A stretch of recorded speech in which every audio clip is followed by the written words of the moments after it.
Wondered what it's like to love your own voice. Sometimes it's hard for us because we hear our own voice and then after we hear the recording doesn't sound like us. Why is that? Well, today I've got Annie Beals. I like to call her Ms. Beals. She's on today, and we're going to talk with her about loving your voice and what that means.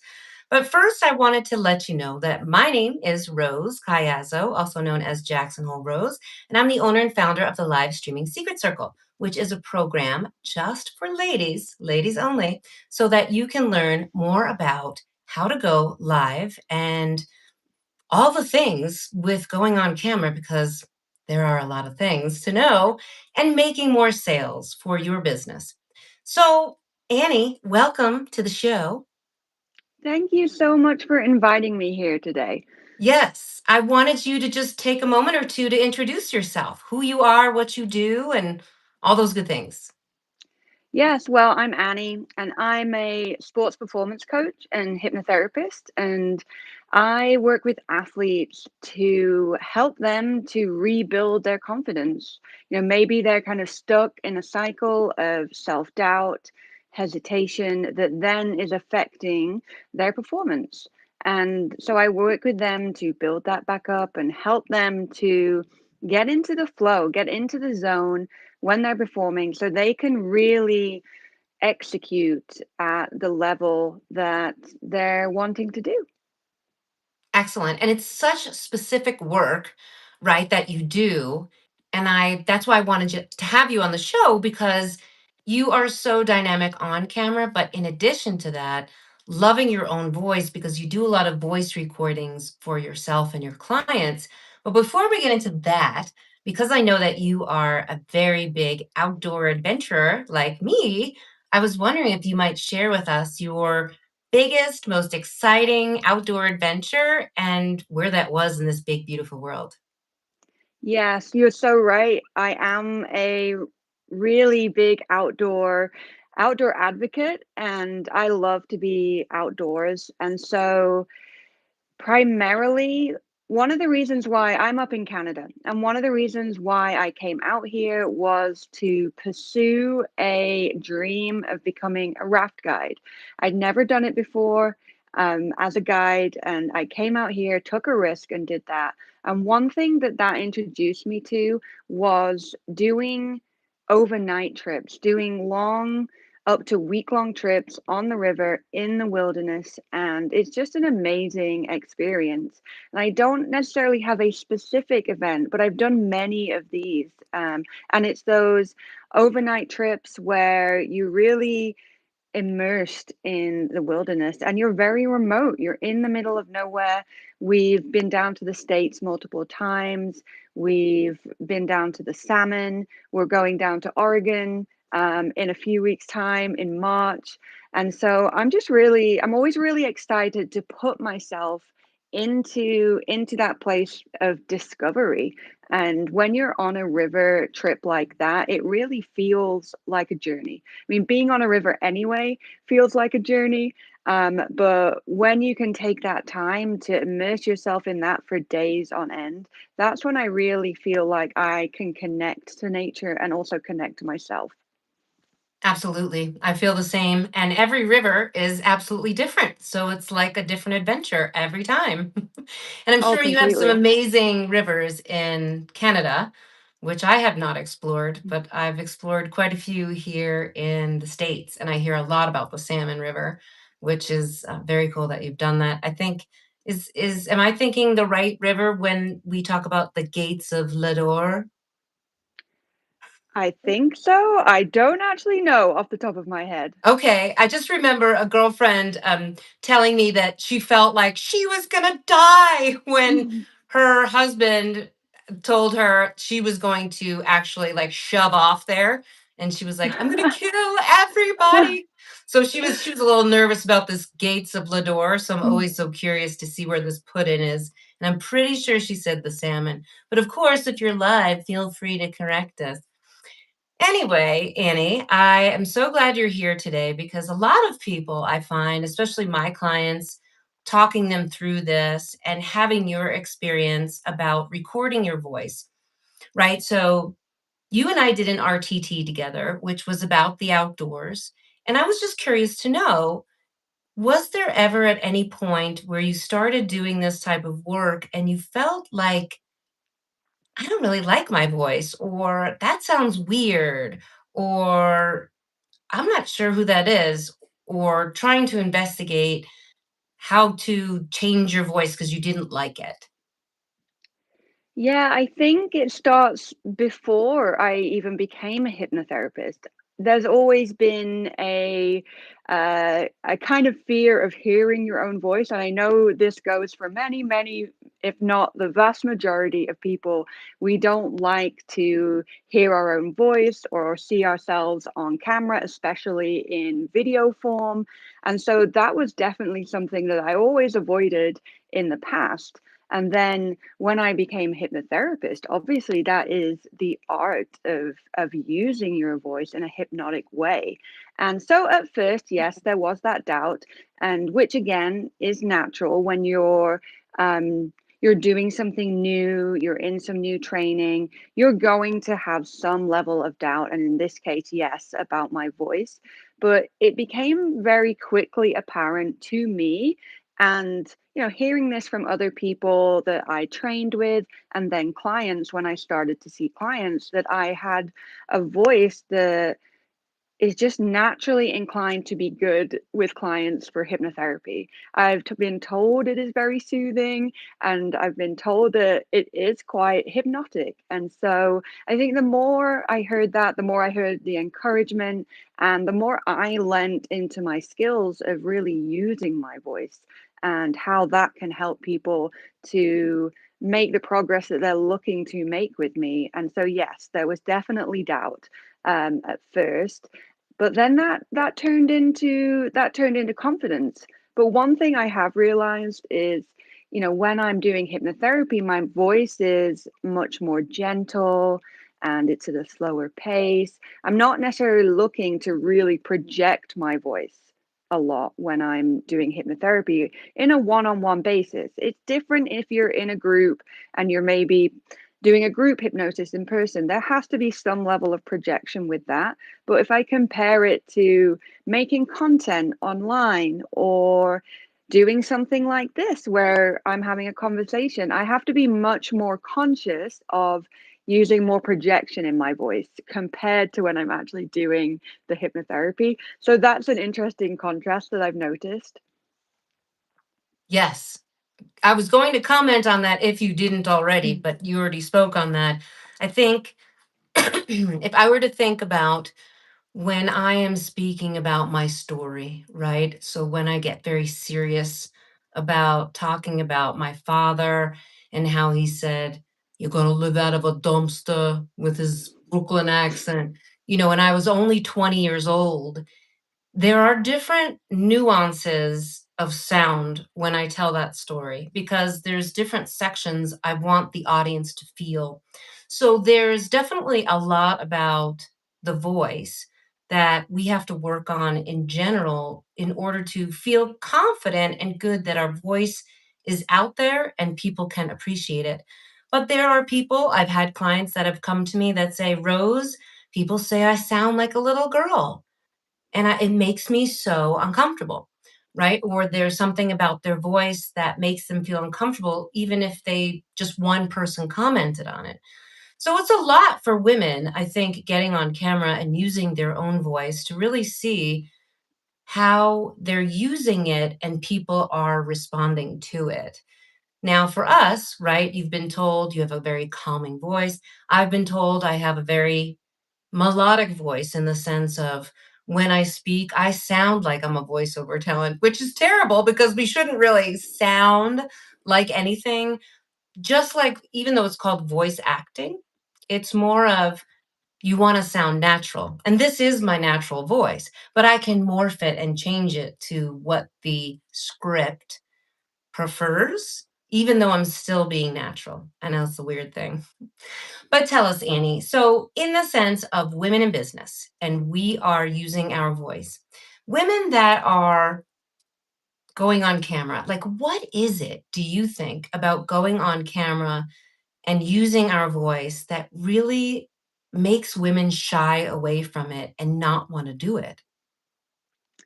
I think looking back historically in society, especially if I think back to when I was younger, there's a lot of pressure on women and young girls to look a certain way, act a certain way, and I I wasn't on social media as a child or a teenager. It didn't exist until I was around 20, and I'm thankful for that. But I still got influenced by things in the media who were telling women to act a certain way, to look a certain way, to be a certain thing, and not necessarily think inwards about what they wanted to be. And I think subconsciously that is ingrained in many, many women's brains. And what it equates to is that fear of what are other people going to think of me? How are other people going to judge me based on what I look like, what I sound like, what I choose to say, my opinion? Because it's been quashed in the past. And so taking that leap and putting yourself out there to first of all just appear on camera and see yourself there, and then to start voicing your opinion as well and sharing that, it puts a lot of pressure on women to be confident in that sense, because it is something that not we've not necessarily been encouraged to do before.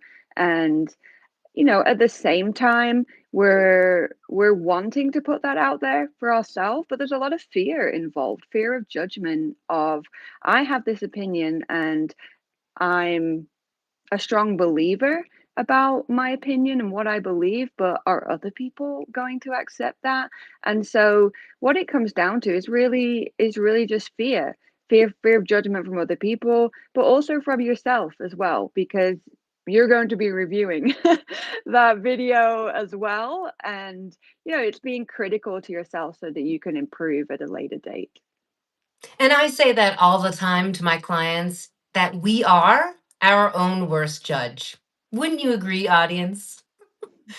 Here's the thing about that, you know, thinking on what you just said about the fear base and just pushing through it, it's like I always tell people, try not to bump up against it, right? Like if there's this fear thing, don't let it stop you, but instead move through it. Like, how can you really just kind of move through it and get to the end of it and say, okay.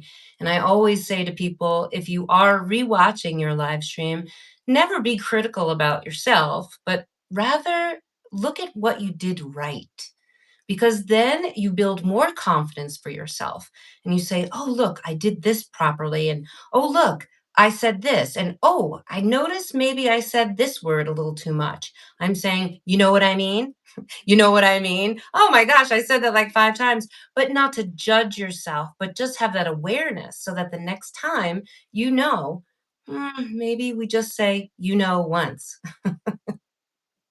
So, based upon this fear piece, and it makes a lot of sense, right? So, social media came on the scene when I was, let me think of my age, when I was, I think I was, gosh, do I even know how old? I think I was like 30, about 30-ish, let's just put it that way. I was 30-ish when blogging came out, and then the Facebook rise and all that good stuff. And as you know, I've been in the business of social media since the very beginnings. So I saw a lot of that occur. And what you said today about the fear base and women supposed to look like this and act like this and, you know, all the things, it still exists today. And it's so hard sometimes for our young people to push through and move through those things to know that your authenticity rules. We are in an age of AI and we need to be ourselves, right?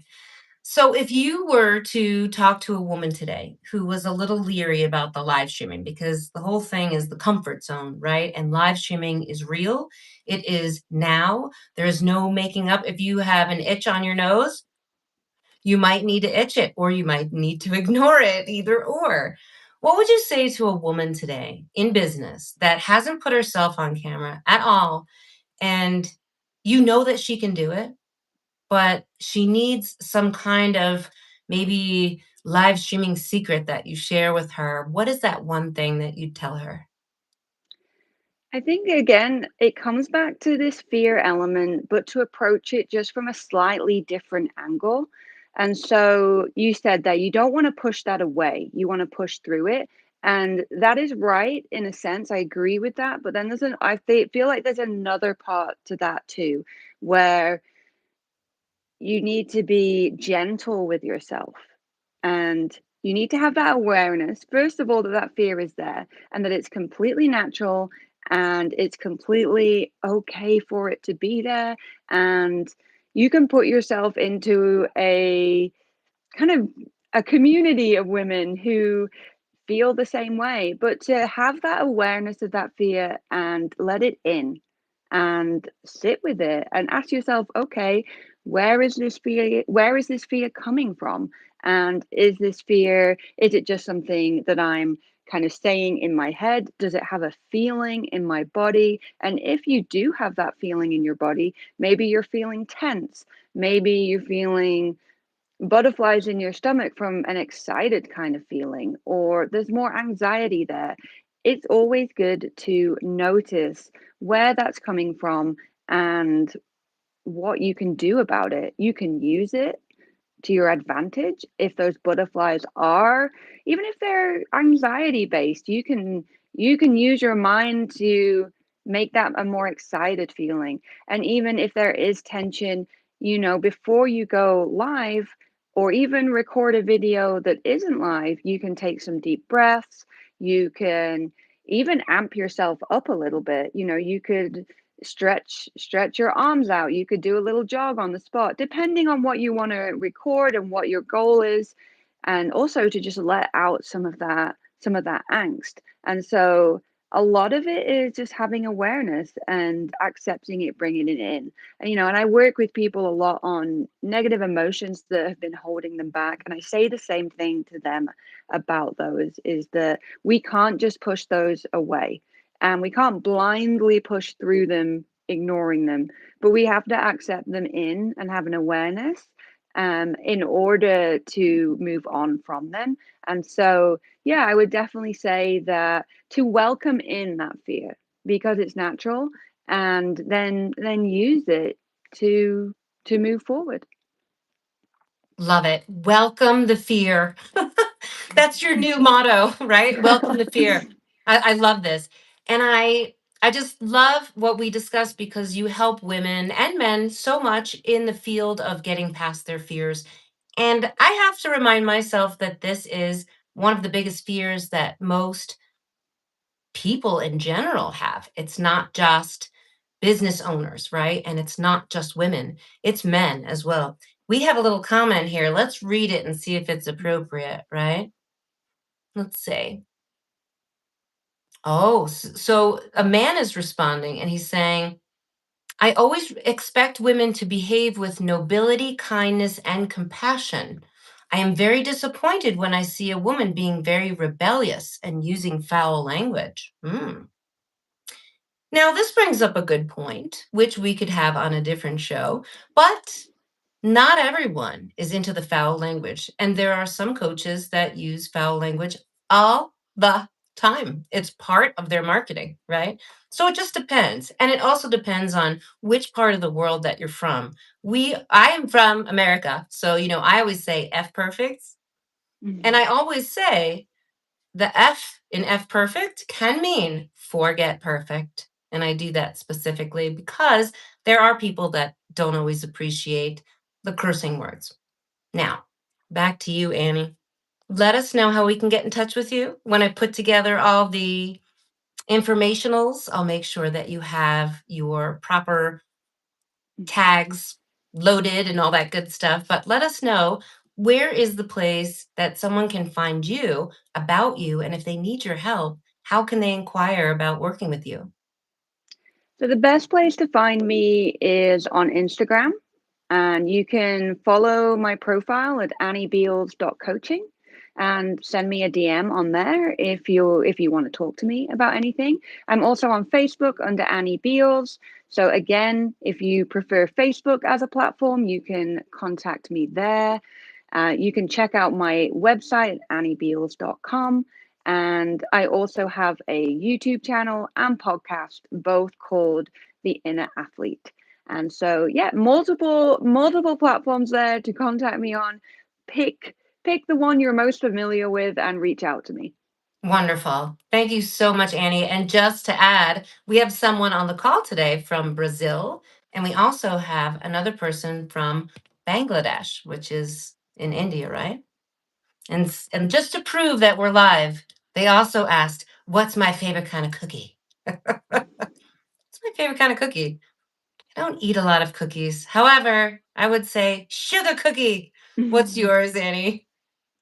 The cafe that is local to me here, they make an amazing s'more cookie, and Ooh, it is to die for. With the marshmallows, marshmallow and the chocolate. chocolate, it's very good. Ooh, yum. Well, maybe I should be eating more cookies and visiting you in Canada. So, one last thing before we go is that I always say, remember F perfect. I'd love for you to say that as well. If that's something you feel in your heart that you'd like to tell the audience, like just do it. Yes, for sure. I think as a perfectionist, then I can definitely say F perfect as I'm putting myself into that space where I'm learning to be happy with the version of me that comes out on the video rather than trying to be perfect with it all the time. I love it. So say it loud and proud, just all alone by yourself. F perfect. Thank you, Annie, from the bottom of my heart. And everyone else, as I said, F perfect can mean forget perfect, but you got to keep it real. And remember, live streaming is your authentic edge in this AI age. Ciao for now.